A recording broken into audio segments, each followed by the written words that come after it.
لەگەڵ هاتنی جەژن و بۆنەکاندا ڕێژەی هاتنی گەشتیاران بۆ هەرێمی کوردستان ڕوو لە زیادبوون دەکات. پلان و بەرنامەی دەستگا پەیوەندیدارەکان چین و داهاتی ساڵانەی کەرتی گەشتیاری هەرێم چەندە و لە چ ئاستێکدایە؟ گۆڕانکاریە سیاسیەکانی دوای هەڵبژاردنە سەرۆکایەتیەکەی ئێران و پێکهێنانی کابینەی نوێ بە سەرۆکایەتی حەسەن ڕۆحانی پرسی کورد لە خۆرەڵاتی کوردستان بە چ ئاڕاستیەکە هابات؟ هەڵوێستی لایەنە کوردیەکان لە ئاست حکوومەتی نوێی ئێران لەکوێی مافەکانی کورددایە لەو پارچەی کوردستان.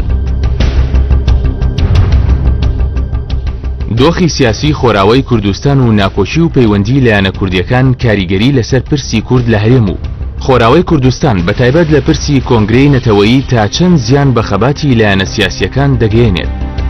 مانشێت ئەم شەو کاتژمێر 8:05 لە NRT پێشکەشتان دەکرێت.